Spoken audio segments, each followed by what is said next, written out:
Please, my network does not. Okay, good. All right. Good evening once more, everybody. I'm so excited to have everyone. Good evening, sir.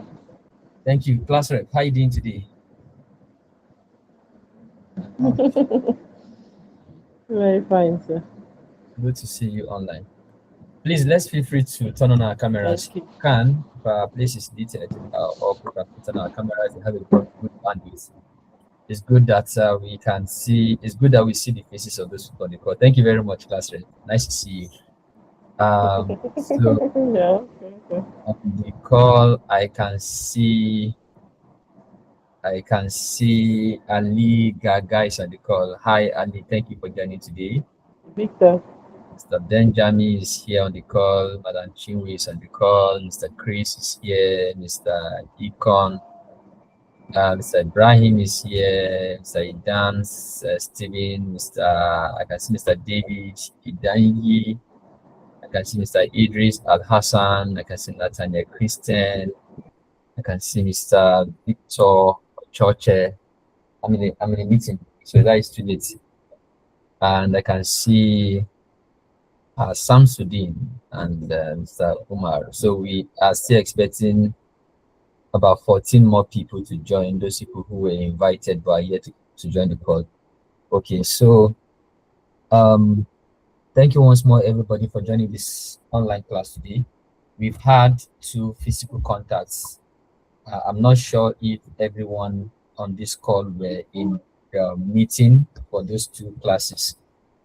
So please, if you are on this call today and it is the first time meeting me, can you just go to the chat box and say hello? Just go to the chat box and say hello. This is the very first time you're joining my class.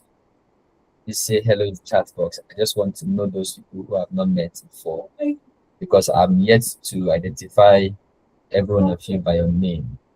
So go to the chat box and say hello if this is your first time joining my class. Okay, I've not gotten any hello yet. Okay, so if you have been joining my class, this is the 3rd time. If you joined my class, if we've met before, actually, can you just say hi in the chat box? So go to the chat. When I say chat, I mean this Google Meet chat.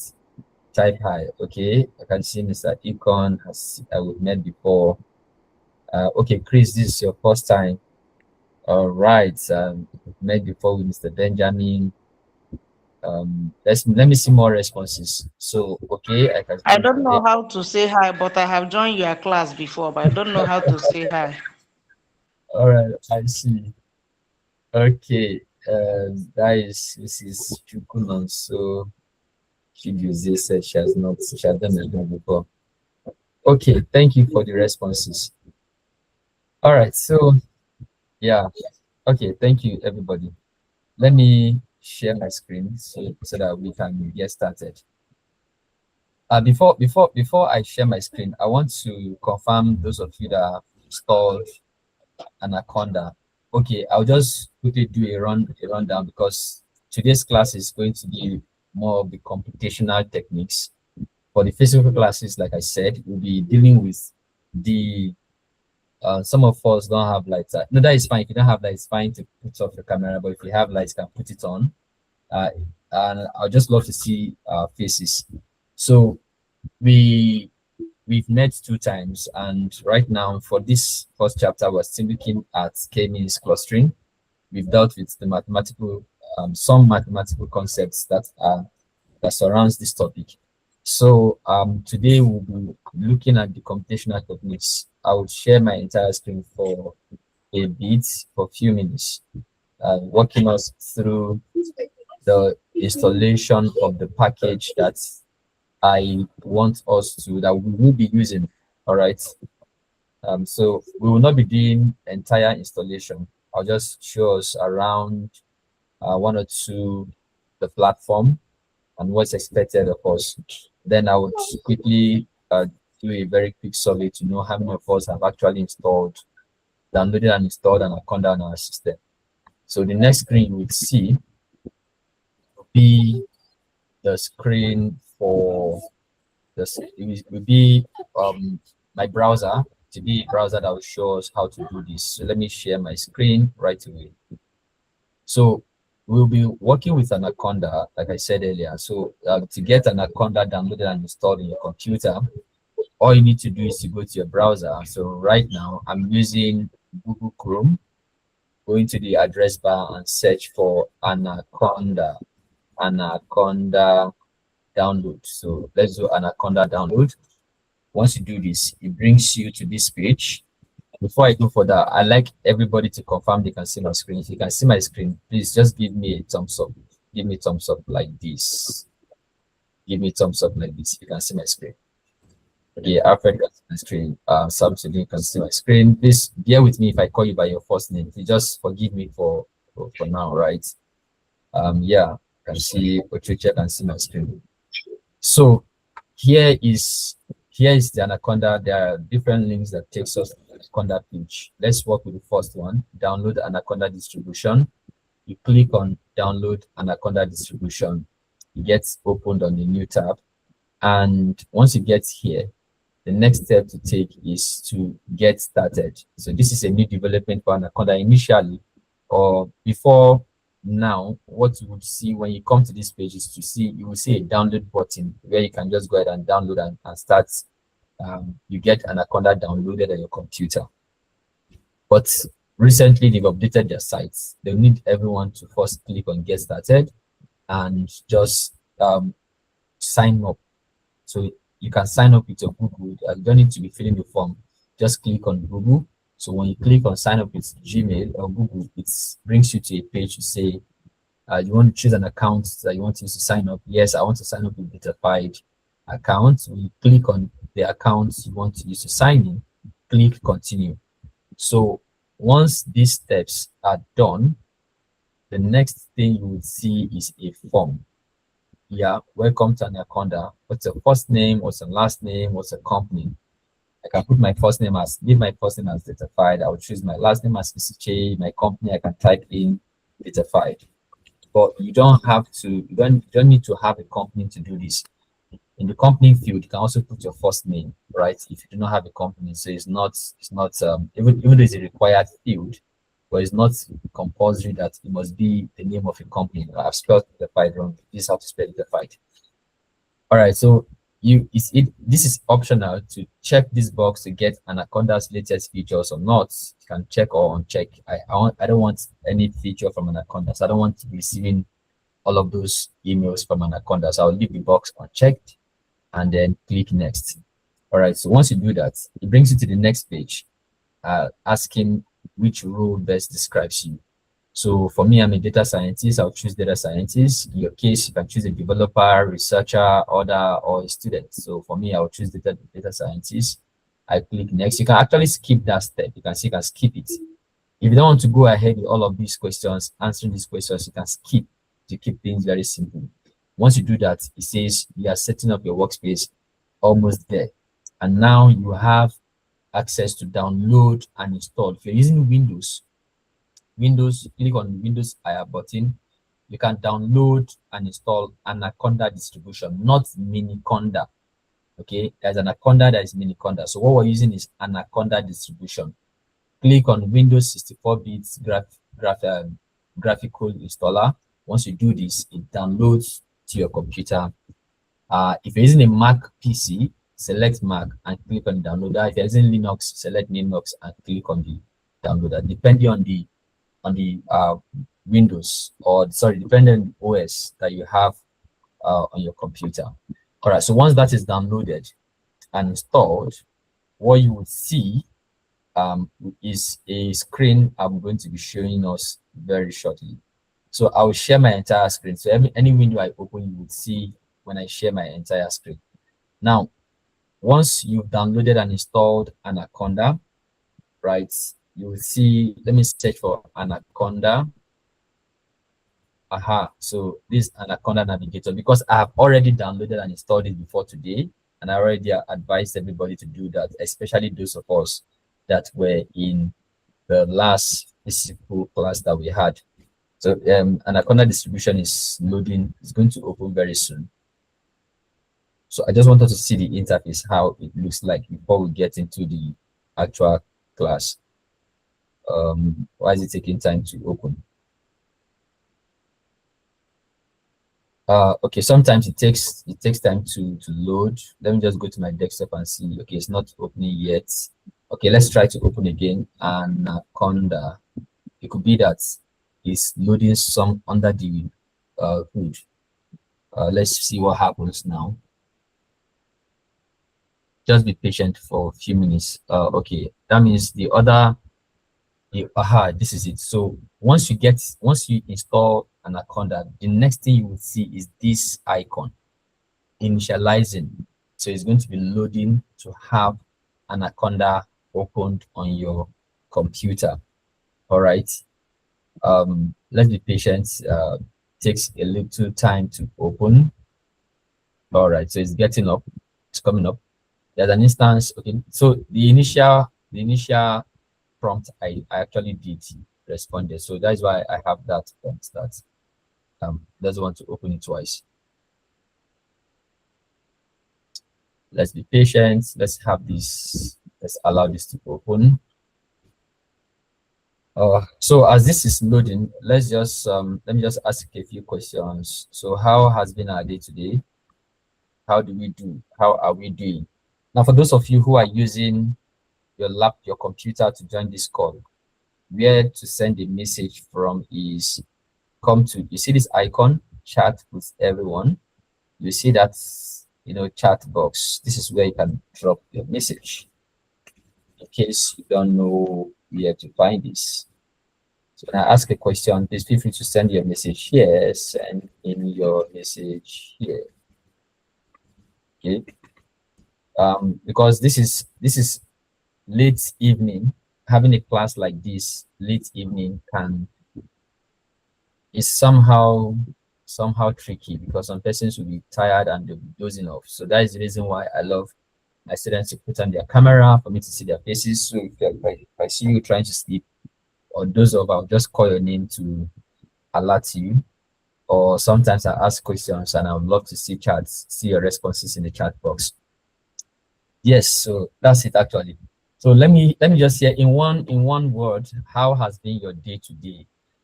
We have about 14 people on the call, minus myself, 13 people. So I'd like to see 13 responses. So in one word, how would you describe your day? While we wait for Anaconda to launch, how would you describe how was the day today? For me, how was my day today in one word? I was stressful, I tell you. Oh, so I didn't even know Victor has sent his own response. So I and Victor were in the same shoe, right? We both had stressful day. Okay, Umar had an awesome day, beautiful.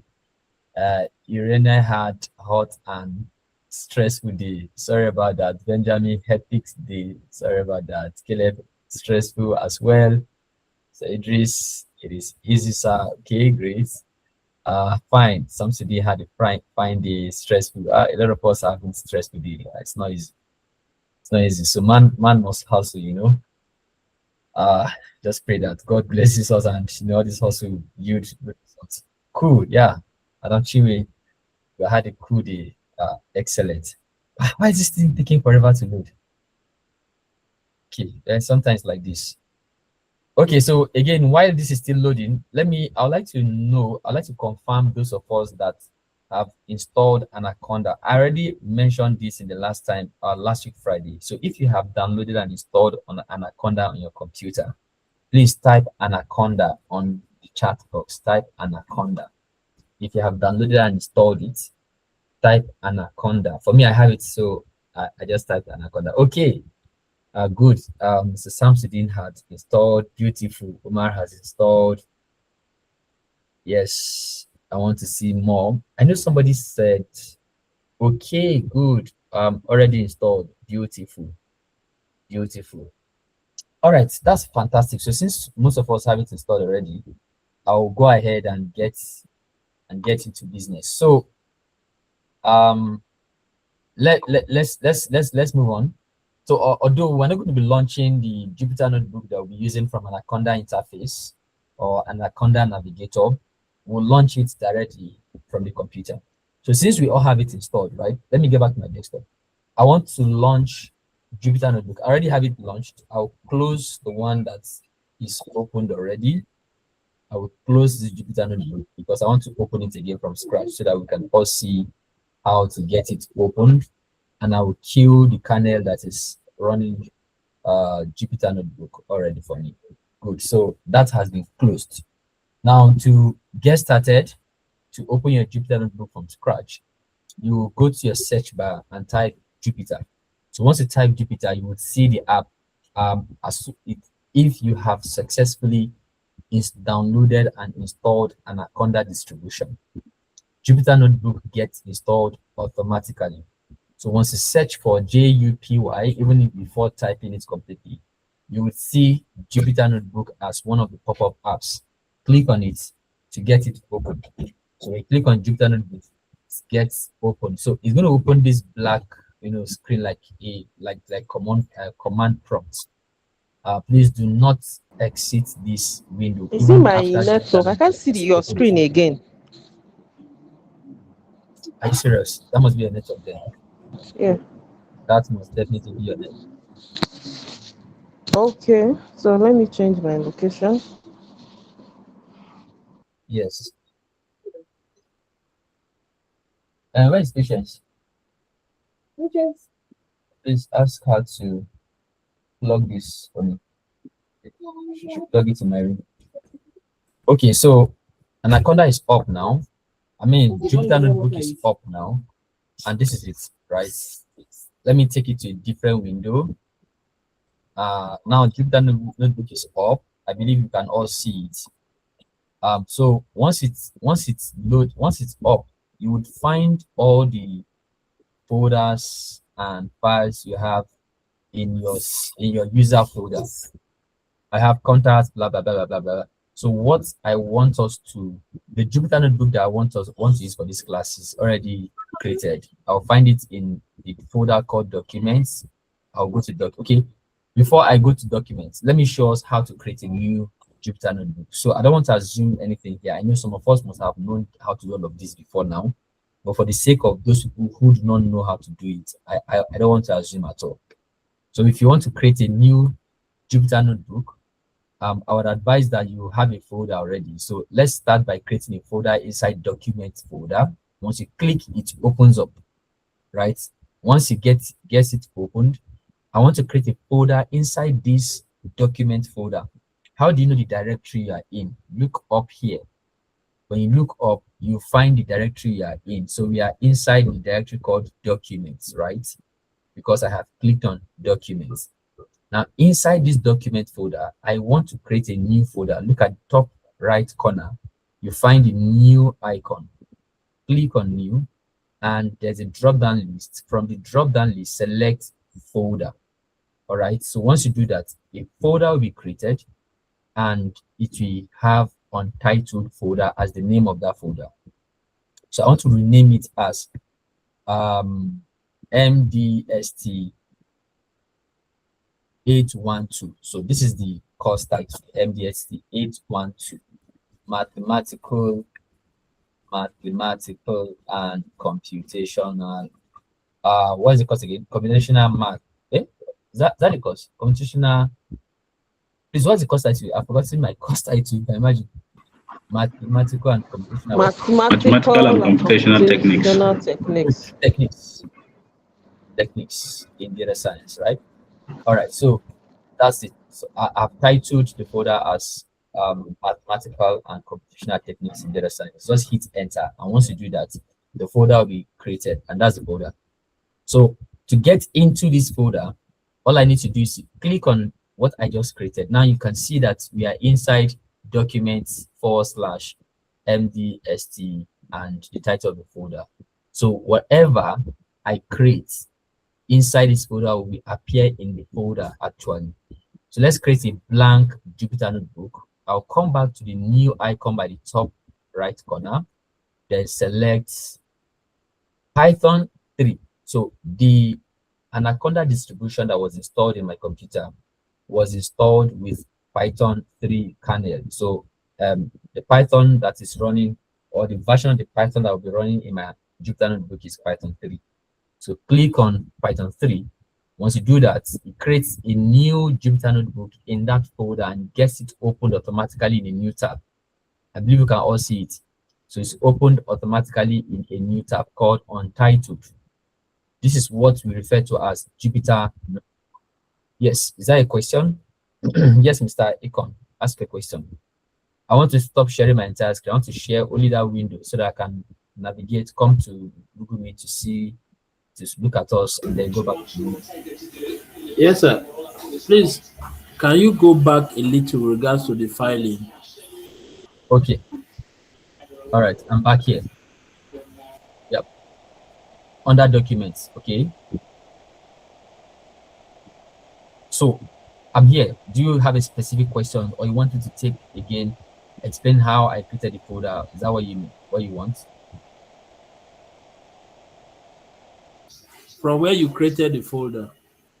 All right. So what I'm going to do is I will close this guy that I created, and I'm going to delete the folder and create it again. So to make it faster for me, I would first of all copy the name of this folder.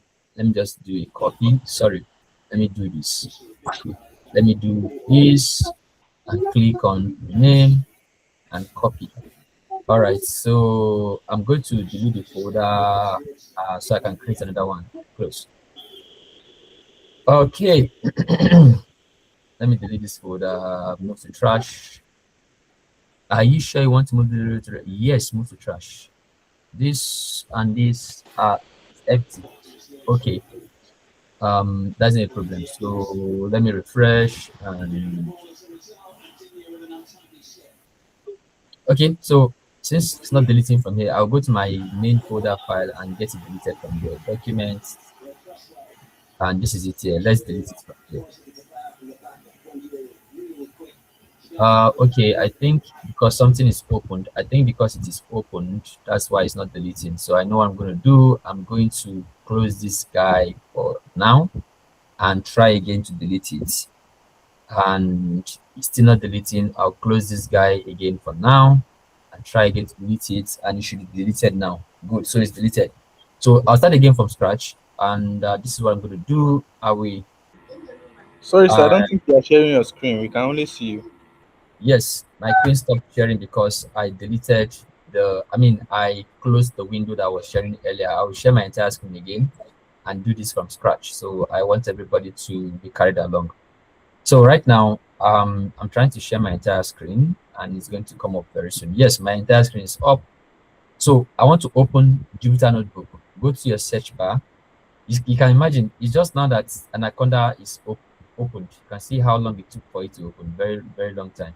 Well, this is what you will see once you finish installing Anaconda. This is all I wanted to show us. We're not going to do anything here. I'll close it. Yes, I want to close this. Good. So I want to open Jupyter Notebook from scratch. Go to your start bar, type Jupyter, and you will find Jupyter Notebook. Click on it to get it opened. Once it is open, so I'm doing this so that we can follow. Remember, I said that we need to join our computers, right? So I'm doing this so that we can follow along with the class. Okay. So please just try to do the same thing as I'm doing mine. So once it's opened, the next thing you want to do is to create a folder. I advise that everybody creates folder for this course in whatever location. Just create a folder. It could be in your documents, on your desktop, your downloads folder, but it's ideal to create it in documents folder. So here's my document folder. I'll click on the document folder to open it. So I'm inside document folder now. Now, while in document folder, I want to create a new folder here. I'll click on the new icon. On the drop-down menu, I'm going to select new folder. And once I do that, a new folder will be created with the title Untitled folder. Then I'll rename it to whatever I want to call it. So I want to call it MDST 812 Mathematical and Computational Techniques in Data Science. Hit enter. Once you press enter, that folder is automatically created. Do you understand how to create a folder now in using from that directory? Are we good? Can I move on? Hello, can I move on, please? Yes, sir. Yes, Okay. sir. Yes, sir. So now that the folder has been created, I want to open the folder so that I will create a new Jupyter notebook in that folder. All I need to do is to click to open. Then while in the folder, come to new and select Python 3 IPY panel. And with that, we have a new Jupyter notebook created. Right now, it is called Untitled, right? So I want to start by showing us around Jupyter notebook. The first thing you would see is the Jupyter notebook icon with the word Jupyter. When you click on that icon, it will take you back to the home, take you back to this home page. I don't want to come back to the home page. I want to remain on the notebook. The next thing you see is Untitled. So this Untitled field is where you would give a title to your notebook. I'd like us to call this, maybe let's call it from lesson 1, whatever I want to call it, lesson 1. So once you click, it will open up this rename file window. You rename whatever you would like to call your file. Just give it a name, lesson 1, or maybe MTD. Let's do MDST 812 lecture 1, right? Lecture 1, computational techniques lecture 1. Since this is not our first lecture, actually, computational techniques lecture 1. So click on rename, and that's the name of your Jupyter notebook. All right, so whatever name you want to call it, that's how to rename it. Then once that is done, we have different menu. We have the file menu, the edit, the run, the view, the run, kernel, settings, help. So we won't be going over them one by one in this class, but we'll be using some of the commands under these menus as we go on with the class. Then under it, we have the standard bar that has different icons. All these are different icons that you can find under each of the menus. The save, the add cell, the cut, the copy, the paste, the play, the run button, the stop, the start, and so on and so forth. Those are the standard bar. Then, of course, by the right, we have Jupyter Lab, Python, and all. So that's that about that. Then we have a cell. You see this guy where my cursor is blinking right now? This is called a cell, C-E-L-L, just like we have cells in spreadsheets. Okay, so this is where your code will be written. Any code you want to type would appear here. Print hello world will appear here. All right, that's my code. And then when you press to execute your code, all you need to do is to either press this play button to execute the code, or hit Control Enter to execute the code, or press Shift Enter. Now, let me execute this code. Print execute your code. Now, if I press Control Enter, it is not going to create a new. Let me press Control Enter. So let's see what happens. I press Control Enter. You can see the code was executed, but a new cell was not created. So if you want to execute a code and have a new cell created automatically, you press Shift Enter. Watch this. So as soon as I press Shift Enter, my code was executed and a new cell was created for me to type in the next code. If what I've said so far makes sense to us, please give me a reaction. If it makes sense to you, what I have said so far, give me thumbs up. I can see thumbs up from Irene, and that's the only person that gave me thumbs up. I hope others are not sleeping. Benjamin, Idris, Sudin, thank you very much. Ali Gaga, is that supposed to be a thumbs up, or you have a question for me? It is only when you have a question you raise your hand. Ali, do you have a question for me? If you do, please ask. Unmute your mic and ask a question. Otherwise, bring down your hand by pressing the same button you pressed.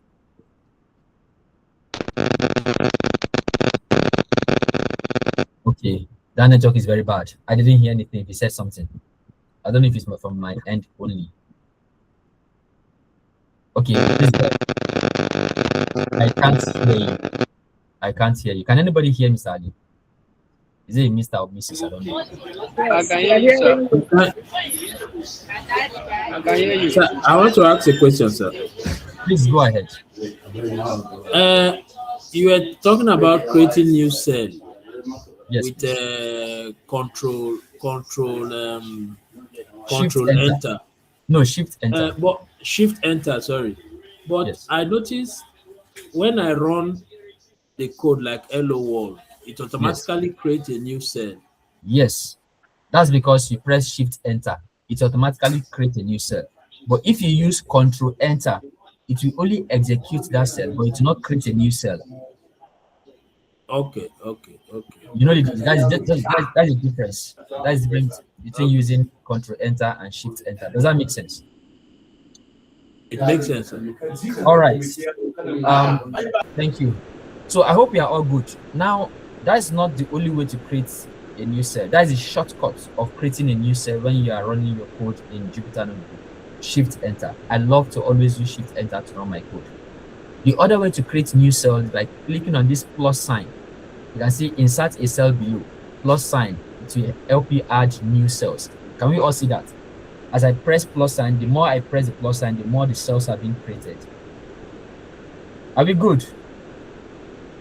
Are we together, please? I would like to be seeing reactions. Good, thank you. So that's how to create new cell. Either you press this plus button to add new cells, or you use shift enter, shift enter, shift enter. So I'm pressing shift enter now. You can see. So either use shift enter or you press that button. All right. So that's that about that. And yes, please. Can you put your cursor on where the plus is? Yes, I'm using please. my phone, so Here, can you see it? yeah. Okay, thank you. You're welcome. So that's that about that. Now I have inserted multiple cells. I want to delete them. How do I do that? Just come over here to the right side of the cell of each cell. Click on this delete icon. Delete, delete, delete, delete, delete, delete, delete, delete, delete, delete, delete. So you can say I've deleted all the other cells that I created earlier. They've all been deleted. That's it. So we are left with only those first two cells that we have written 2 lines of code. Does that make sense? Okay, thank you very much for listening to my introduction. Are there questions before going to the class proper? Any question, please? Questions? Any question? No question. Good. Yes, sir. So- Yes, sir. Yes, question, please. This Anaconda, is there a must that we must run it with internet? Nope. I'm not running it with internet. Anaconda, you don't need internet. But it's going to be, or you have to run it on a browser. So once you launch Anaconda, sorry, not Anaconda. Once you launch a Jupyter Notebook, it opens on a browser. So it is a web app. It's like a is a web app. That's how to put it actually. It is a web application, which means it runs on a web, but it doesn't need an internet to run, or it doesn't need you to be connected to the internet rather to work. So you don't need internet to work to run with this. Alternatively, for those people, because somebody mentioned that they've not been able to download and install Anaconda, for such person, they can work with Google Colab. So if Anaconda is not getting installed, or if you're not able to download Anaconda, you can use Google Colab. Let me show you the interface of Google Colab. So it looks very, very, very, very similar, just as how Anaconda, just as how Jupyter Notebook is. So let me create a new notebook. Now this is Jupyter Notebook in the cloud. It's loading. Can you see how it looks like? This one is for Google. This is Jupyter Notebook in the cloud. This is the one that is running on my local PC. This is the one that is running in the cloud through Google Collaboratory. But this Google Colab, you will need internet to use Google Colab. if you're not connected to the internet, you cannot use Google Colab. But for Jupyter Notebook through Anaconda, you don't need to be connected to the internet to use Jupyter Notebook. Please, does that make sense, or does that answer your question, Madam Chupino? Are we good? Yes, Nathaniel, please go ahead with the question.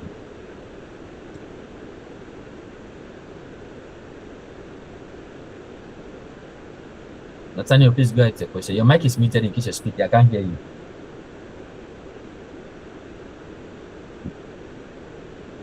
Okay, so let's continue. Let's assume, Nathaniel, that was a mistake. So I'm going to close this because I'm not using Google Colab. I want to use Jupyter Notebook. All right, so like I said, let's get into the class proper. I have already... Sorry, sir. Something distracted me. Please, my question is why trying to create this Python? From your own listing, I saw Python 3.1, but why trying to create mine? I saw different two versions of Python. One I saw Python. Let me check again. I saw Python Conda environment, and another one I forgot, but I chose this Python Conda. So I don't know whether it's still the same thing, but I'm still seeing the same interface as yours. It's the same thing. It's the same thing. It's not a problem. So it's the same thing. Okay, thank you. You're welcome. All right. So that's good. It means we are all on the same page. I'm happy that everybody is following. Now back to, so I want to open a notebook that I have prepared for this class.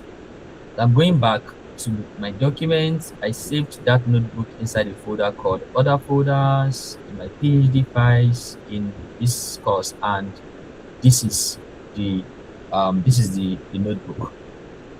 So we'll be working with this notebook, right? We're working with this notebook. So I've prepared the notebook like to be structured, the notebook to be structured in the class workflow. All right, that's the reason why this notebook has been created, and I want us to go through this notebook together. Okay. My screen has stopped sharing, so I'm going to share my screen again. All right, so confirm you can see my screen now. Okay, perfect. So at the end of this class, this Jupyter notebook that is being displayed on my screen will be available in my website, my personal website. Just in case you've not visited it before, this is my personal website, isicheNamdi.com. So once you go to isicheNamdi.com, it takes you to the landing page. You go under research and you scroll down to teaching. This particular course, you find it here, mathematical and computational techniques in data science. When you click to open, right now there is only one material for the one that I've uploaded for lecture 1. By the end of this class, or before the end of tomorrow, you will find this Jupyter notebook here, so you can download it and run through whatever you need to run through. So it's actually there's going to be an exercise that you need to complete in the notebook, and that is the reason why everybody will be required to download the notebook and work with it. So I've just dropped the link to the website on the chat. Okay, so this is the course title, Introduction to Python through Mathematics, and of course it was prepared by myself for this course. So let's get started. I'll just go through some introduction. This notebook is meant for you, students, to know math, but if you're in case you're new to Python. So I prepared this notebook to be very user friendly, again, especially beginner friendly also, for those people who are maybe new to Python. So I'll be touching on some Python basics as we go through the class. And our goal is a very simple one. For every mathematical idea that we've discussed in chapter 1 of this course, we'll also have a Python code that shows you the equivalent of that mathematical concept. And by the end of this lesson, you should be able to present numbers, vectors, and matrices in Python. You should be able to compute distances, means, and sums the way Python does it. then express the k-means objective function and algorithm in code, and also visualize data and cluster results. Now, because of the way I've structured this lecture, we may not be able to cover all 4 chapters throughout because I was made to understand by Prof that we have limited time since lectures do not start early enough, right? I wish I've had contact with you guys before now. We would have started this lecture long ago so that we'll cover all 4 chapters. But the way I'm looking at it now, we may not be able to cover all 4 chapters, but I'm targeting at least 2 chapters, and k-means clustering and SVD, right? You know, we can cover those 2 chapters. I'll be very happy. So, how does this notebook work? A Jupyter notebook has two types of cells. I've explained, the only thing I've explained to us is the code cell. There's also the markdown cell. So what is making you see all this text? Because this is also a Jupyter notebook, right? But within the Jupyter notebook, I'm writing text. Why you're seeing all this text? Because I have written the text in a markdown. And how do we create a markdown? Let me show us how to create a markdown. I'll create a blank Jupyter notebook and show us real quick. So to create a markdown, right, all you need to do is, now that is a cell, so what you see here is code. Anything I type here should be a code, right? But if I don't want it to be code, I want it to be like a text, like as you can all see here. I will change this code here to markdown. Now that it's changed to markdown, I can type my plain text here. So even when I execute, it's going to show as a text. If you understand what I just explained, give me thumbs up. So that is why Jupyter Notebook is very, very interesting. I love using it a lot for mathematical courses. And in fact, not just only typing plain text, I can also type LaTeX equation. So watch what's going to happen. I want to type my LaTeX. I use my $sign. I can say $sign, you know, the integral from minus pi minus 2 pi to, you know, from minus 2 pi to pi of, I want to integrate, let's integrate dfrac of 2x squared minus 3x plus 4 minus 3x plus 4. Please hold on, I'll answer your question. And x cubed plus 4x minus 5, and I'm integrating all of these with respect to x, dx. And when I integrate this, let's see how this will be presented. Okay, so I have, oh sorry, this is code, so I didn't change it to text. You can see when I wrote a LaTeX code and I tried to execute it, now it's giving me syntax error. It said invalid syntax because I want to execute this as a code instead of markdown. So I have to change this code to markdown, and when I execute, it's meant to give me, you can see, this is how to type mathematical equation in Jupyter Notebook with markdown. So that's why I love using markdown. So someone's hand went up. So who is the person? What's the question? Hello, is anybody asking question? No question. Beautiful. All right, so any equation you see in this particular notebook that we share with you, this is exactly how the equation was typed. In plain text or in LaTeX, this is LaTeX code. This is how it appears.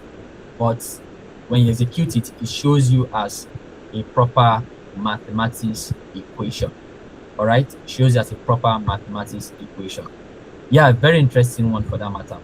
So that's it. Let's move on. So that is what is called markdown cells, and then we have the code cells. I hope with what I've just demonstrated, we know the difference between markdown cell and code cell. So the rule for today: read every markdown cell first, then read the code cell carefully. Every line has a comment, and then run it and observe the outputs. Again, I have taken out all the code cell from this particular notebook. the one you would find on my website, we have both the maths and the code cell. So if we're not able to complete everything, I'll show you how to read it. Once you get access to it, please follow in that pattern and ensure that you understand everything, every single thing that you see on the notebook. If you have any questions at all, please don't hesitate to drop your questions in the chat and we'll get them answered. Now let's get started. This is the first thing I want to show us. I want us to start by looking at Python basics and how do we represent numbers and variables in Python, the way we would present it in mathematics. In mathematics, I can say let the variable x be equal to 5, the variable y be equal to 3.414, and the variable z be equal to -7.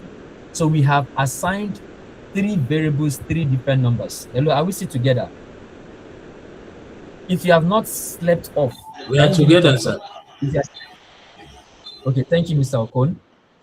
We are together. I want to see. Beautiful. If I catch anybody sleeping, you pay fine. So don't sleep in my class. Don't sleep in my class. At some point, I will stop and ask you to share your screen. Let me see what you have done. So I know I'm a little bit fast because I want to cover a lot, but I'll take it slowly. If I'm too fast, please draw my attention so I can take it slowly. Now, we have seen the mathematical expression or mathematical way of representing variables, assigning numbers to variables. X equals 5, y equals 3.14, z equals -7. How do we represent it in Python? I'm going to create a new cell. Now, this cell is selected. I want to create a new cell between this one and this one. All I'll do is click on this cell and select +sign.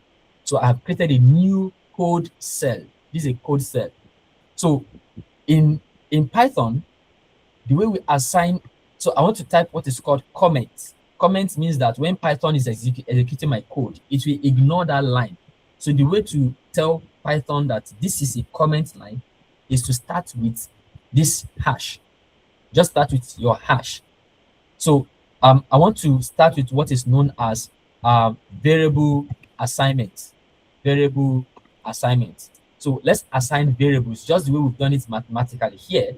Let's do it in Python. So we're going to be x equals 5. That's how to do it. In Python, we do exactly the same thing with the equal to sign. Let's see it. So this is it. X equals 5, y equals 3.14, and z equals -7. That's exactly how to assign variables in Python.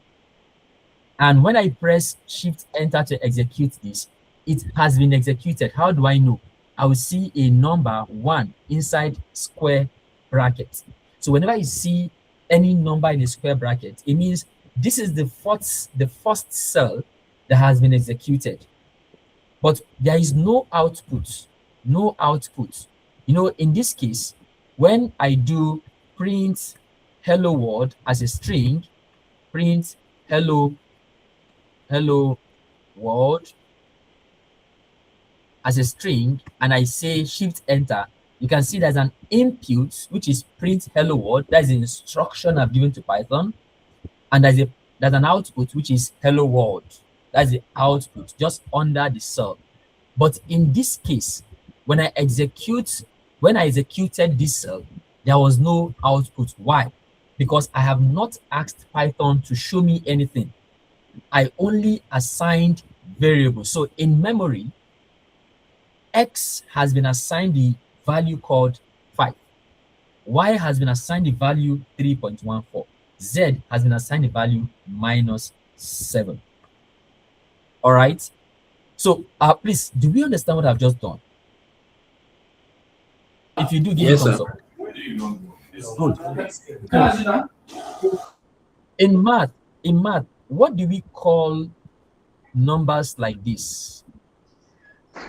What do we call numbers like this? Let me call somebody to answer this question. I will know who is sleeping in this class. Please, sir, is this call being recorded? The network is bad. Yes, I'm recording the call. Irene, I hope I pronounced that correctly. So there is someone I've not heard their voice in this class. Let me call them to hear their voice. Have I heard? I don't think I've heard Destiny, Kevin. Destiny, please pardon me for calling you by your name without adding Mr. Dr. Pastor Bishop. It's Please. fine. It's fine. I'm with you. Thank you very much. So what Yes, do we sir. call a number that is like this in math? This type of number, what do you call it in math? Integer Integer. or Beautiful. whole numbers. Integer. So that's Yeah. whole number. Yes, Yeah. either whole number or integer. So Yeah. here in Python, Okay. it's an integer. So Okay. I'm going to put a comment. This is an integer. Then this one is called decimal number, right? Yes. Yes. Right? Yes. Aha. Yes. In mathematics, 3.14 is called decimal number. But in Python, we call it float. This is a float. All right. Then this is Yeah. also an integer, negative number. We also call it Yes. integer, right? So these are so in Python there are two types of numbers. It's either an integer or a float. Do you understand? An integer or a float. And now let me ask Python to show me the type of let me ask Python to show me the type of data that is stored in X, Y, and Z. So just watch. Okay, before I ask it to show me the type, let me ask Python to show me what is in X. So when I say print X equals X, then print Y equals, I'll take a question, give me a minute. Y equals Y, and then print Z equals Z. So before I go on, let me take the question. Whose hand is up?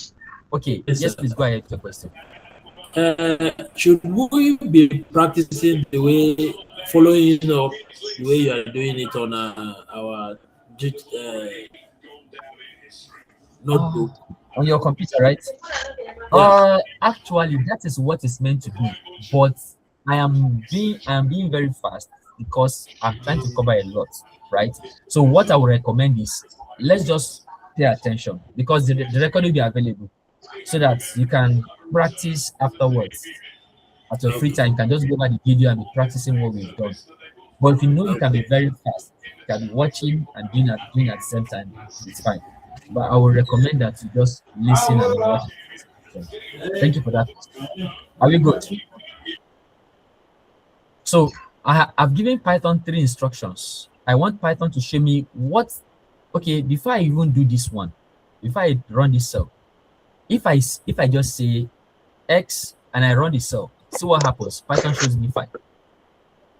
I only called X, and I said enter. Python showed me 5. That is because I have registered 5 in that container called X as my variable. If I say Y, Python shows me 3.14. If I just say Z, Python shows me -7. Do you see that? All right. Now, if I want to print it out and not just say X, Z equals this, Y this, I can write the statement like this. I've given Python 3 instructions. Print X equal to, what is the value of X? Print Y equal to that value of Y, and Z. When I execute this, see what happens. X equals 5, Y equals 3.14, Z equals -7. Do we understand, everybody? Give me thumbs up if you understand. Okay, so what if I change the value of X to 10 here? Let's see what happens. I change X to 10, I change Y to 3 points this, and I change this one to 8. If I execute this cell and execute this cell, you can see that the numbers also have changed in the print statement. So that tells you that this confirms what variables mean, what they are. Variables are containers that holds any value you assign to them temporarily. Anytime you change the value, if you call that variable, it will also change to what you have assigned it to. So this is what is called variable assignment in Python. Do we understand what variable assignments are? Please, do we? Yes. Thank you. Now, what if I want to confirm the type of variables or the type of values that I've assigned to these variables? So in my print statements, there's a keyword called type in Python that allows you to see the type of values. I want to say, what is the type of y, of x, what is the type of y, and what is the type of z? I hope this what I'm doing is not so complex to anybody here. So you can see Python has shown me, it says the type of the data that is stored in X is int, which stands for integer. The type of the data that is stored in Y is in the class called float, which stands for decimal number. The type of the data stored in Z is in the class called int. Now I said it earlier, both X and Y, they are integers. Integer. This guy is a float. Does that make sense, everybody? Thumbs up. Just give me a thumbs up is sufficient. Thank you very much, Mr. Idris. Thank you very much. Okay, I want to be seeing those reactions, please, just to be sure that we are all together. Okay, so with this, I have completed the first section, section 1. Not completed. Yes, I've completed section 1, just to help us understand how to okay, I don't think I've completed it. How to do this. So let me go back to the original number we started with. 5, 3.14, 14, and minus 7. All right, so that's it. Now there is another thing we can do with numbers in Python. We can actually perform basic arithmetic, just like we can do in mathematics. I can add, subtract. So let me quickly talk. Let's talk about the standard arithmetic operation. Let's talk about the standard arithmetic operations in Python. So how do we perform these arithmetic operations? The first one I would like to talk about is addition. So how do you perform addition of two numbers? So in math, we use the plus sign to add. So also in Python, we use the plus sign to add. I can simply say, what is x plus y? Enter. You can see x plus y is 8.14 because 3 plus 3.14 is 8 plus 14. Do we see that? Very straightforward. If I want to subtract in similar manner, I can say what is, let me add a new cell here. I can say what is y minus z? Enter. Y minus z is 10.14. Why? Because y is 3.14. 3.14 minus 7. And we know that minus as minus is plus. So we gave us 10.14, which makes sense, right? And how do we multiply in Python? In Python, I can say x times z. So multiplication is with the asterisk symbol. That is minus 35, which is very correct. That is 5 times minus 7. That gives minus 35. Then how do we divide? To divide, we use the / symbol. I can say x / y. That is x divided by y. And that gave us 1.5923 and so on and so forth. That's how to divide. So you can see we've done addition, plus, subtraction, dash, times, asterisk, divide, / Now, the next operation is how do we perform power? How do I say 2 to the power of 4? All right. To do that, I use this symbol. Let me add another cell here. Let me add more cells. So I can say 2 raised to power 4. Now, I don't want to use the variables. I'm basing the variables x, y, and z from addition. I want to use actual numbers now, but you can do any. So 2 to the power of 4. What should this give us?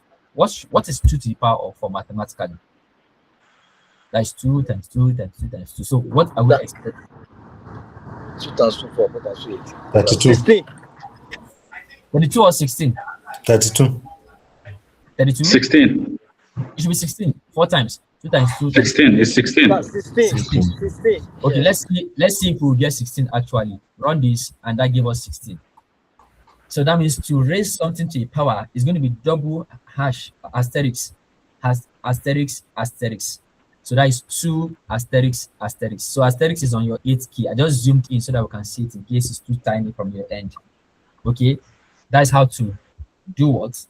How to raise something to a power. So what is the square root of? What is the square root of 36? The square root of 36. Who knows? What is the square root of 36? Sir?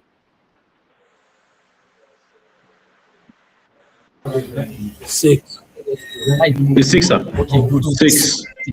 That is 6. That is the square root. So to take the square root in Python, I will do 36 asterisk asterisk 0.5. That will give us 6. So you know, I just use the logic of indices here, because that is 36 raised by 1/2. That's what I just did here. I use the indices logic, and that gave us 6. So if you want to take the square root of a number, just say that number asterisk asterisk 0.5. It will give you the square root of that number. That's how to actually raise a number to another power. There is another very interesting operation I would like to introduce to us. It's called modular or modulus under modular arithmetic. Do we know? Have you heard about modular arithmetic before?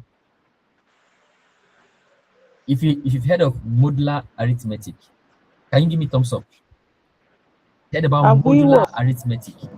Modular arithmetic. Modular arithmetic. Has anyone heard about it before? So this is just a topic in math that deals with remainders. Like remainder, you are only interested in the remainder when one number divides another. Okay, that is what we do under modular arithmetic. So if I want to know the remainder when 15 divides 4, that is 15 divided by 4, what is the remainder? Do you understand? 15 divided by 4. Please, what will be the remainder when 15 divides 4? Or when 4 divides 15? What will be the remainder? When 4 divides 15, what will be the remainder? Times 3. That will be remainder 3. Because 4 times 3 is 12. And 15 minus 12 is 3, right? Now, Yes. do that in Python, using Python. This is how we're going to do it. We say 15 percentage 4 executes. So the percentage symbol is our modular arithmetic, the modulus operation. The percentage symbol is the modulus operation. The modulus operation is the percentage sign. That's the modulus operation. So anytime you want to get a remainder when one number divides another, use the modulus operation. That is the percentage symbol. Then one last operation I want to introduce to us before we go into the next section is integer division. That's an operation called integer division. So let's divide 5 by 3. 5 divided by 3 gives what? 1.66666. But if I'm interested, if I'm interested in getting the whole number only, what is the integer of that division when 5 divides 3? I will do this: 5//3. This was so you want to get only the whole number. You don't want the decimal number. Only the whole number. So you put double / 5//3 will give you the integer division of 5 divided by 3. If I do the integer division of 9//4, size 2, because 9 divided by 4 is 2.25, but the integer division is what? 2. So I have been able to introduce us to all of these mathematical operations: integer division, modulus operation, exponent operation, division operation, multiplication operation, the minus, and the plus. So this suffice on what we're doing in the next section of this course, of this class. Are there questions? Any question from anyone? If you are sleeping already, give me thumbs up. Okay, nobody's sleeping. All right, let's continue. Hey, Mr. Abdullah. My issue here is that the is very bad. I'm not here. It's very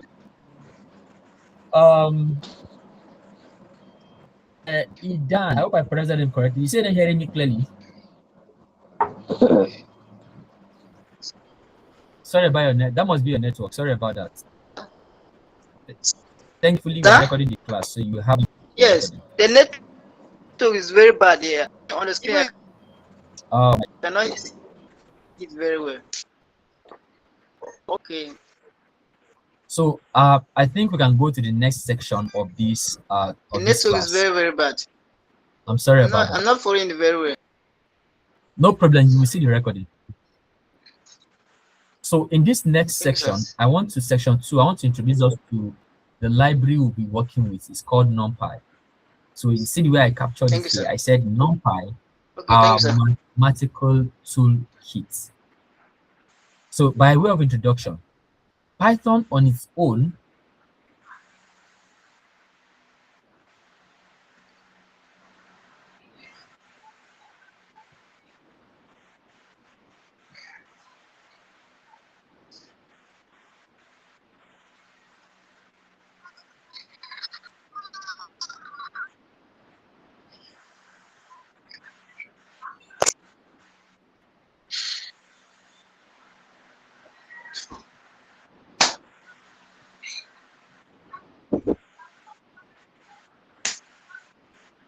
Hello, can you all hear me now?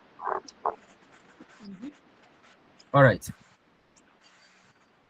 Yes, sir. Okay. So, Python on its own can do simple arithmetic. You can see all of these things we've been doing here. These are all simple arithmetic. That's what I can do on Python on its own. But for vectors, matrices, and all mathematical operations, we need in data science, we use a library called NumPy.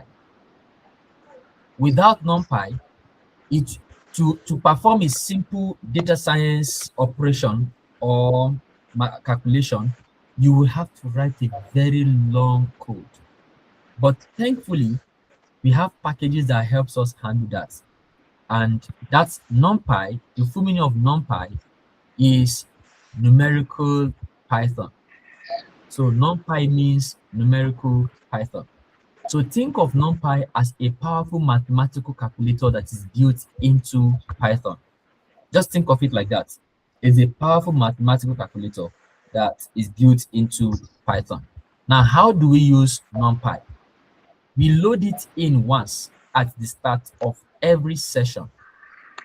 So using import NumPy as MP. As MP is just an alias. So in Python, in data science or in data profession, or those that use Python, we call them Pythonista.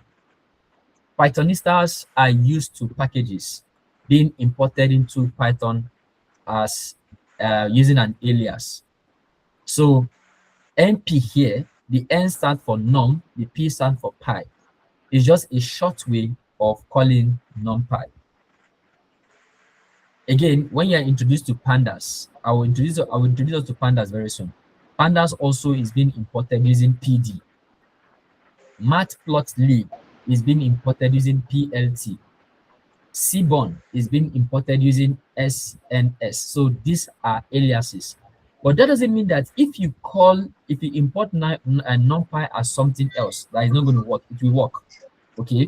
So I hope you understand what I mean by alias.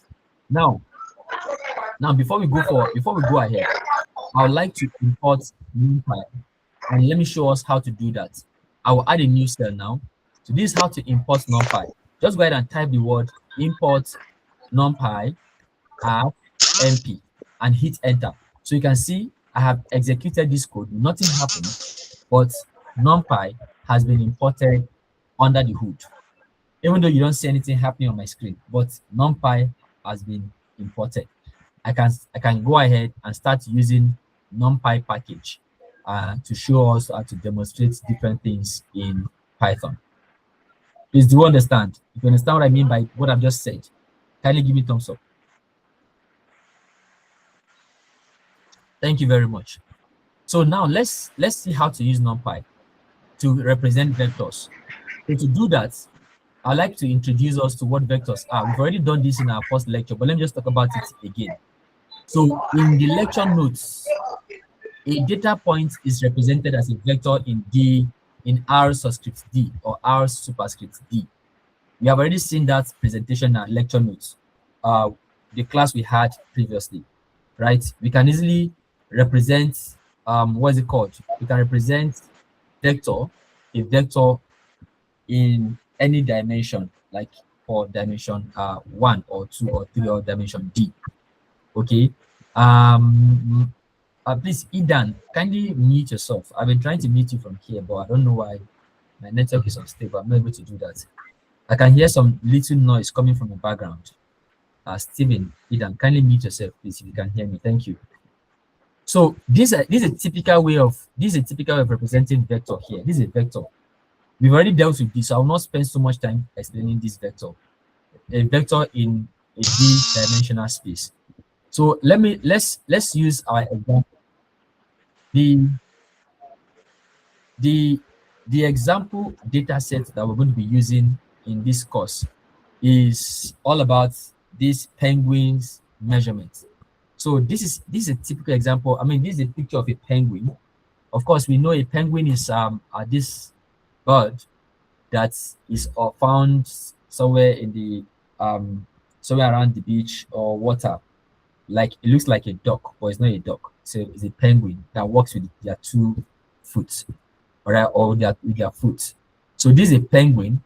And again, I'm using a penguin in this class to explain because the data set you are going to be analyzing to create some k-means classification in the class is all about penguin measurement. So let's get to understand what the penguin measurement is all about here.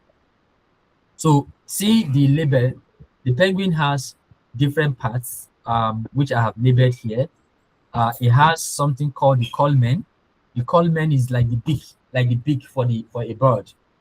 So it has a culmen length, which is how long is the beak from the mouth here. How long is it? That is the culmen length. Then it has the culmen depth, the depth. So what is the height of the culmen, which is the beak? What is the height? That is the depth. Then it has the flipper, that is like the wing. This is the flipper. It has the flipper length, and then it has the foot, the foot length, and then the body mass. So I have taken a measurement of a sample penguin, and I've recorded it as a vector, which is what you can see on my screen. So the 3.91 is the culmen length of a particular penguin. That the length of that penguin, the culmen, is 3.91. Sorry, 39.1 rather. Then the depth of the culmen is 18.7. The depth, that is this depth, 18.7. Then the length of the flipper is 181.0. That is the length of the flipper. And then the body mass of this penguin is 3,750 kilogram. Is it kilogram? Is this measured in kilogram? I've forgotten what unit of measurement, because this cannot be kilograms. It's going to be very, very large. So I will confirm the unit of measurement for this body mass, whether it's in grams. I think this is in grams. So it's 3,750.0 grams. So this is what vector looks like. So the reason why I put this up on my screen is for us to understand when we talk about vectors. I don't want anything to be sounding as an abstract concept to anybody. I want everyone to understand what we are looking at. Is that okay? so you understand what you're looking at. Okay, so this vector we have put up here is all about the measurement of the various, this very interesting part of a penguin. Any question? So when you see me write a vector for this particular case study, it's data. You can see in this vector, it's data we have. We have put in data, 4 different data points into a column vector. Please, do we understand?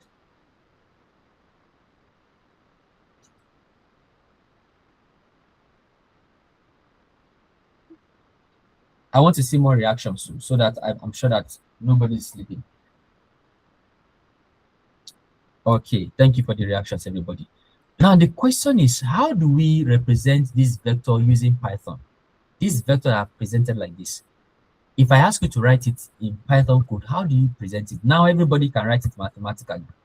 How is it written in Python code? So I'm going to write the vector in Python code using NumPy array. There's something called NumPy array. Before I represent it, let me quickly show you how it looks like. So an array is a set of, is a collection of columns, or either columns or rows of a vector. For instance, let's start with a simple 2-dimensional vector. For a simple 2-dimensional vector, how is it written? It's written like this: x equal to, say, 3,6, right? Yes. Ask a question, please. Sorry, please, can you just go back a little for that NP array? I was a little bit distracted. Sorry about that. So I said that next line. So in Python, we represent vectors using np.array. I've not said so much about it yet. I just want to show us how to do it. So this is how to represent vectors. I just gave an example of a vector now in a 2-dimensional vector. This is an example: x equals 3,6.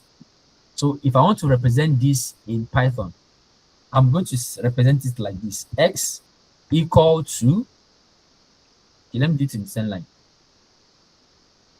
I'll represent x equal to np.array. You see, np.array. Now once you type np.array, the next thing is you put your number as in a curly bracket as a list 3,6. That is how to represent an array in Python. You put it as a list. So you know, in math, the 3,6 is in a curved bracket, but in Python, the 3,6 will be inside a square bracket within the curved bracket of the np.array. And when I say run, execute, I've executed it. If I say what is x, now you can see that x is now an array that's been registered as an array of 2 dimensions, or 2-dimensional array. Does that make sense? So with what I've said, the next question is, how do I then present this penguin measurement as an array? So what dimension? Let me ask, what dimension is this penguin measurement? What dimension is this? This vector is in what dimension? Who knows? The vector is in what dimension? Column. 4x1.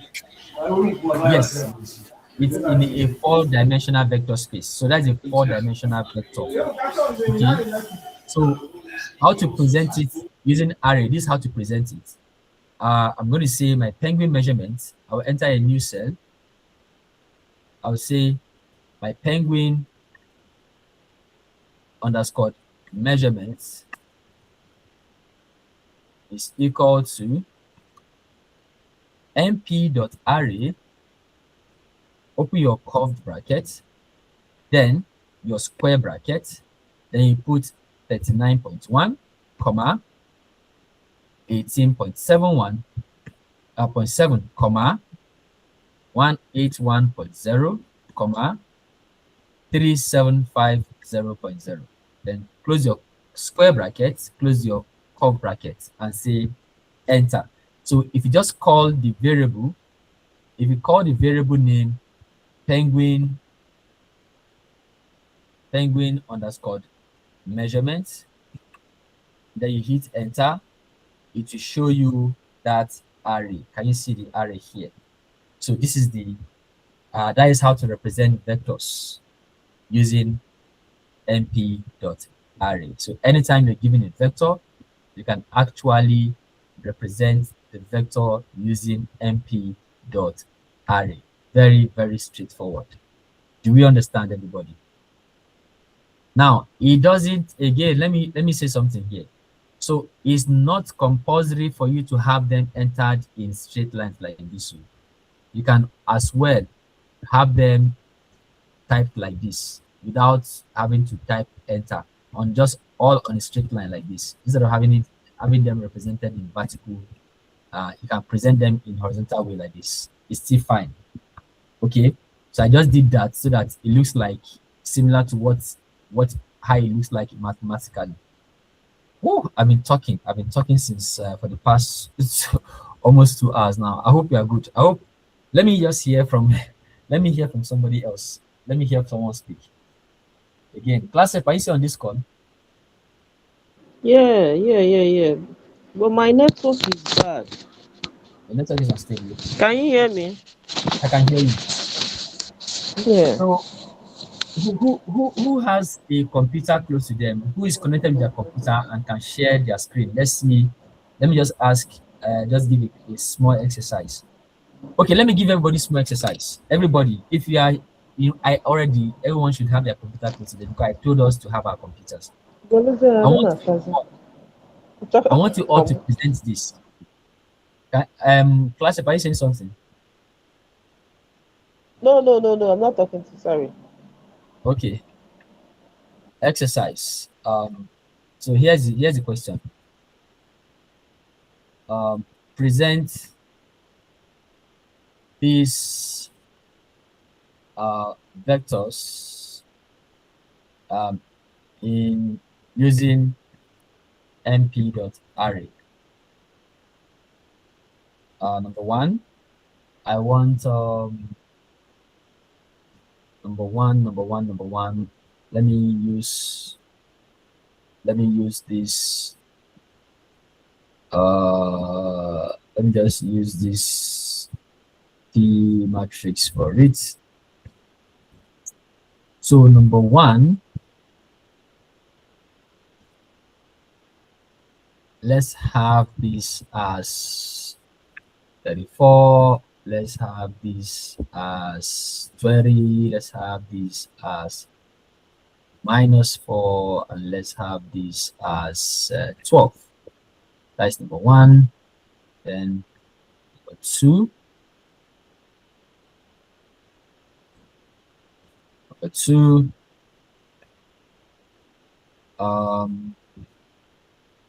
Just hold on, let me finish typing before we start. Let's have this as -6. Let's have this as 10. Let's have this as 3. And let's have this as 7. All right, so I need everybody to put hands on deck and show me how to represent these vectors in Python. So this is an exercise for everybody. Hands on deck. Using np.array, represent x and y as vectors in Python. And I'll call on anybody to share their screen. So I'll give us how many minutes? I'll give us 3 minutes to get this done. 3 minutes. Your time starts now. 3 minutes. So at the end of the 3rd minute, the last second, I will stop and call anyone at random to share their screen. Let's see what they've done. The time is ticking.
All right, I'm back. Thank you very much, Mr. Econ. Can you share your screen? Let me stop sharing. Please share your screen. Let's see what you've done.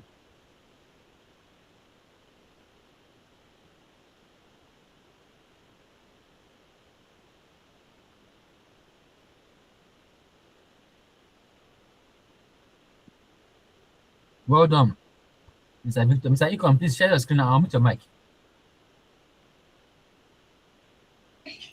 I'm trying to look for the setting for share screen. Okay, there is this Okay, arrow that I've seen it. I've seen it. Aha, beautiful.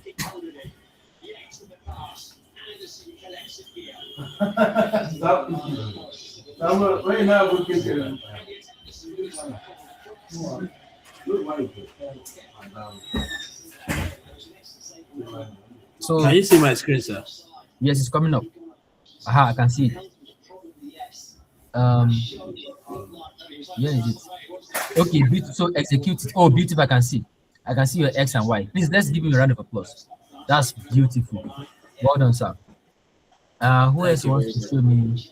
Someone else said, okay, Mr. Victor, can you share your screen too? My screen, right? Because others can share. Yeah, you can stop sharing now. Thank you very much.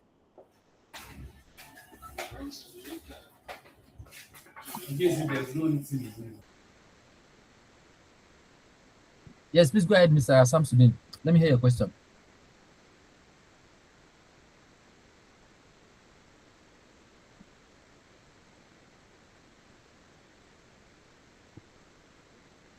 Can I share now? Yes, please go ahead.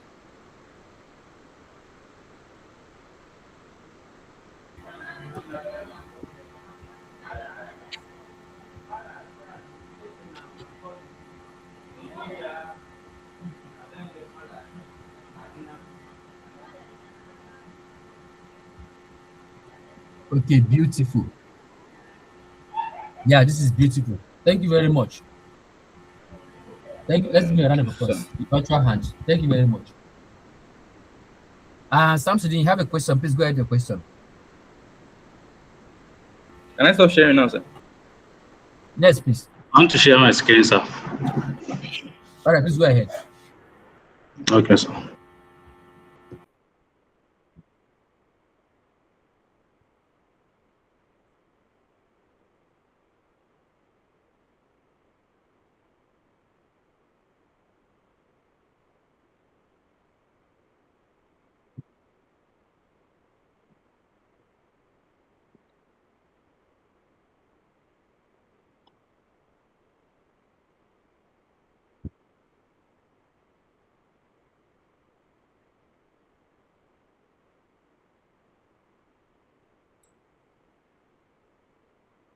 Okay.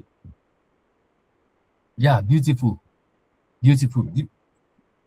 This makes sense. Thank you very much. Thank you very much. A virtual hand. Yeah, I'm so happy that a lot of people are following. I'm so happy. I'm so happy. Mr. Samson, would you like to share before we continue? Yes, sir. Let me share my screen. All right, please.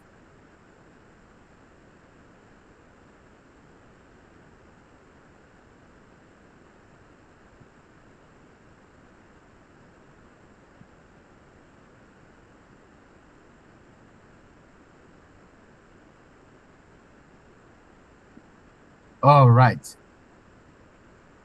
This makes sense. This makes sense. Well done. A virtual hands, please, for him. Thank you very much. All right, so I think we can make progress now. I'm so happy that at least we are following. I'm so happy. Well done, everybody.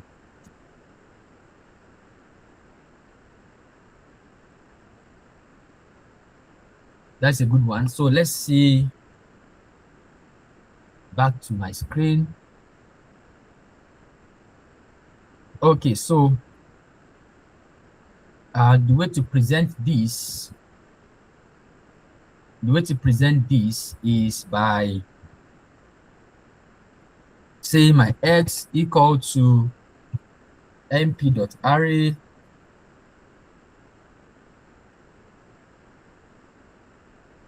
open your curved brackets, then your square brackets 34 20, comma, minus 4, comma, 12.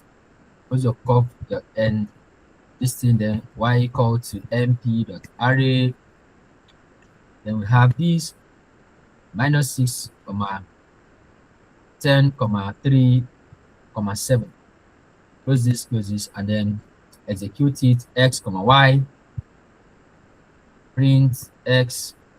Let me just call it x. So show me x. X is an array. And show me y. Y is also an array. Do we see that? So one last thing I want to talk about this before we go on. There is a function called len. L-E-N. The len function allows you to calculate the dimension or the length of the vector.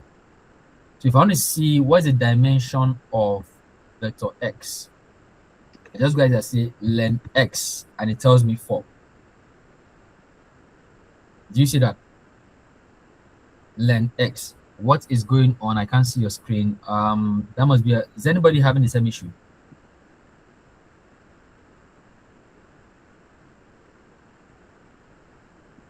So the len function tells us how many features or what is the dimension of our vector.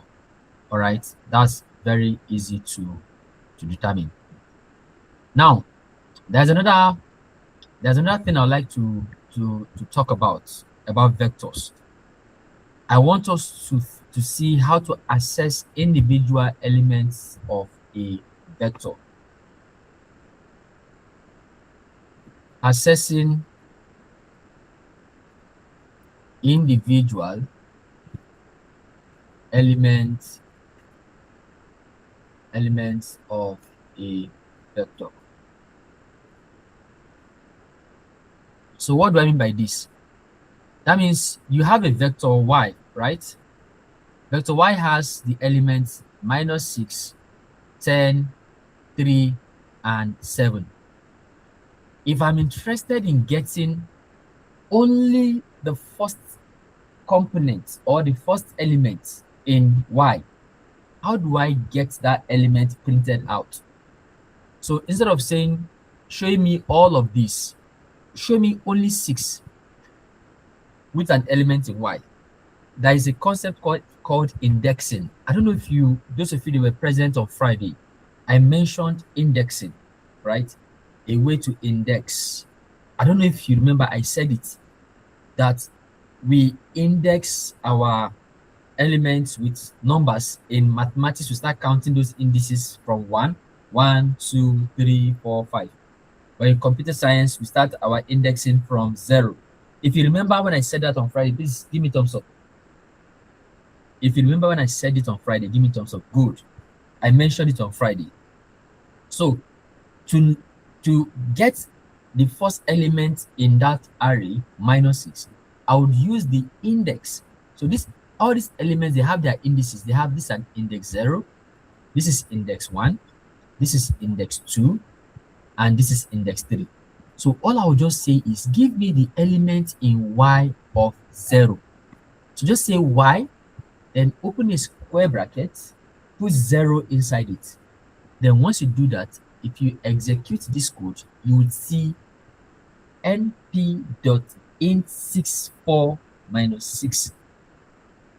So it is actually giving you the element on the 0th position. And it's not only giving you the element on the 0th position, it is also telling you the type of data that element is an integer. And it's not only telling you the type of data, it also tells you the space, the size of that element in memory. 64, int 64 means it's a 64-bit data and it's an integer. Does that make sense, everybody? So that's how to pick an element from the vector. Use the index. And don't forget that in computing, our indexing starts from 0. So if I want to pick this element from y, the third element, which is 3, I would say y of, I'm going to say, give me y of 2. Y of 2, it gives me mp.864.3. This is how to access individual elements in a vector. Please, do we understand? Do we all understand? Perfect. That's how to access individual elements in a vector. Now let's wrap up. Okay, we have a few more minutes to go. Class rep, are you still here? Are you still on this call? Yes. Is anybody? Okay, good. Nobody should sleep. Oh, I know that we are tired. Sorry about that, but please, nobody tired, though. Class rep, don't worry. I promise to stop at 10 o'clock on the dot. This is 9:43. At 10 on the dot, I will stop. If you agree, say aye. If you don't agree, if you want us to stop here, say nay. If I hear one nay, I will just stop. All right. So let's just push. We are almost there. In less than 60 minutes, we'll be done with the class. So I just want to cover up arithmetic, vector arithmetic using NumPy. Let's quickly talk about vector arithmetic.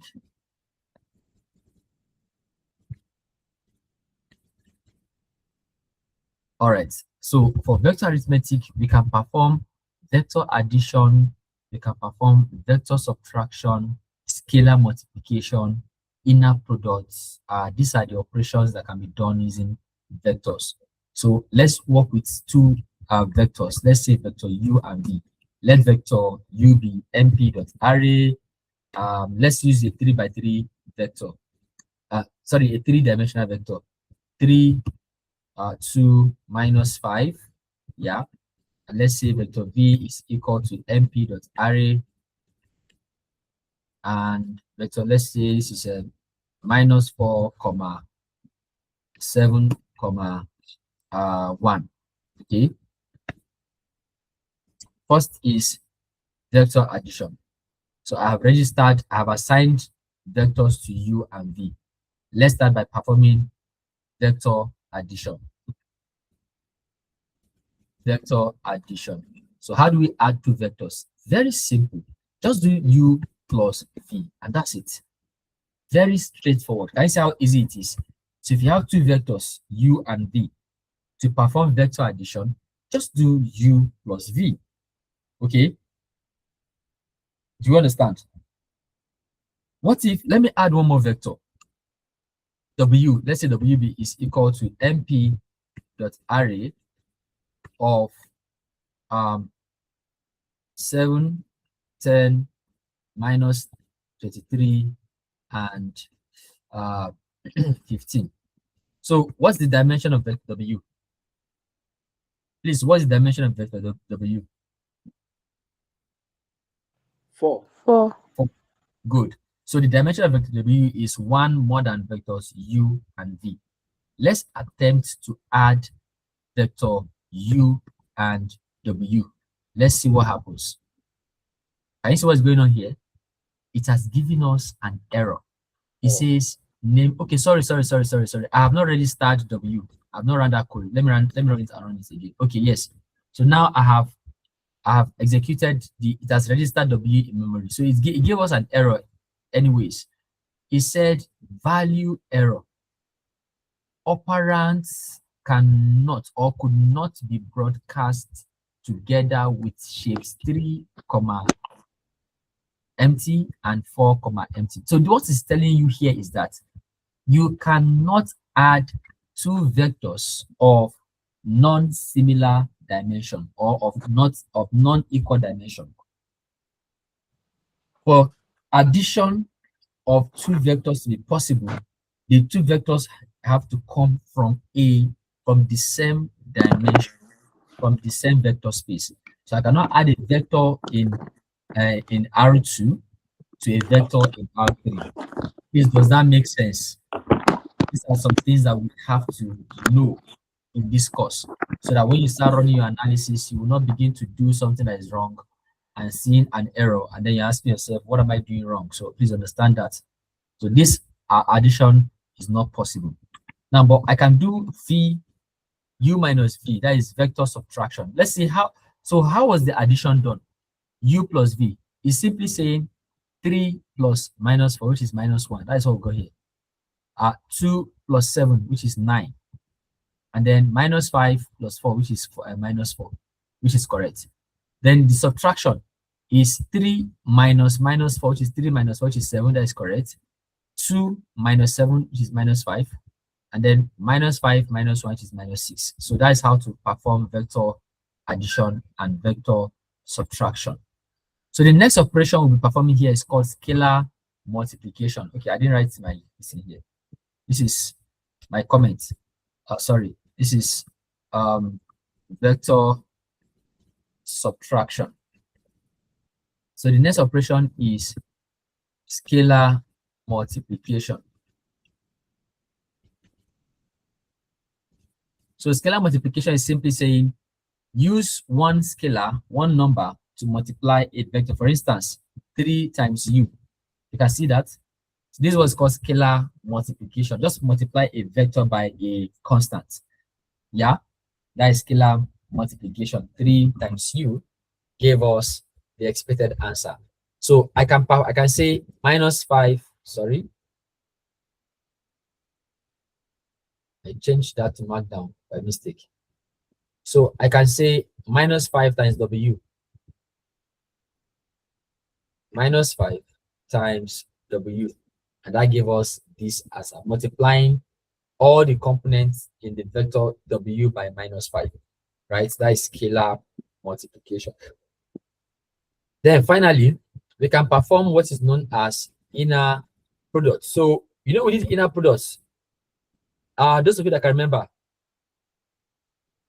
in our first class, I gave some exercises on inner products. Can we remember inner products? Hello, can we remember inner products? How we performed inner product? Remember something like this? U in this kind of bracket, u comma v. Please, do we remember?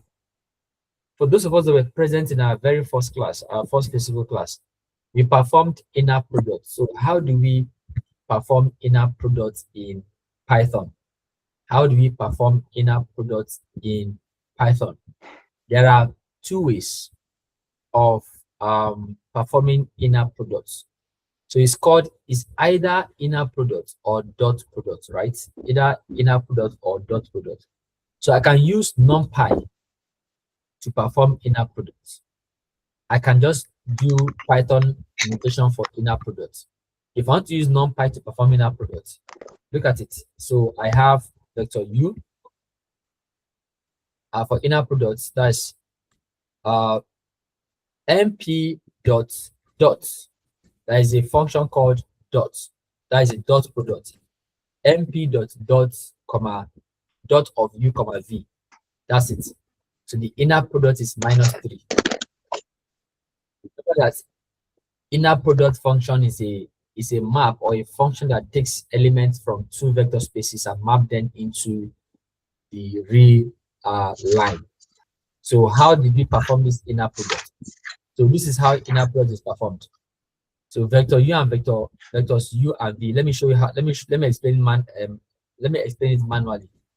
So to perform inner product is saying take 3 times minus 4. That is 3 times minus 4 plus 2 times 7 plus minus 5 times 1. That is what inner product does, right? So this is how to perform inner product. Let me execute it here. So this answer should be minus 3, just as we saw up there. Can you see? I've executed and we got the same minus 3. That is what inner product is all about. It is very, very straightforward. Okay. So for NumPy, this is how to use NumPy to calculate inner product. If you want to do it using Python directly, just say U at V. That is Python way of performing inner product without using NumPy. U at V. U at V. We compute the inner product of U and V. Yeah, I think we have covered a very reasonable amount of concepts that I intend to cover in this class. As a way of a quick wrap up or quick kind of summary of what we've discussed today, I started by introducing us to Jupyter Notebook, and we looked at Markdown and Markdown cells and code cells. Then we looked at basic Python, numbers and variables, which we explained here. I spoke about the different types of the numbers we have. Then we looked at standard arithmetic operations in Python: addition, subtraction, multiplication, division, exponents. We did modular arithmetic. We did floor division or integer division. This is called floor or integer division. We also went further to look at NumPy as a package that enhances the way we perform advanced calculation, especially for data science.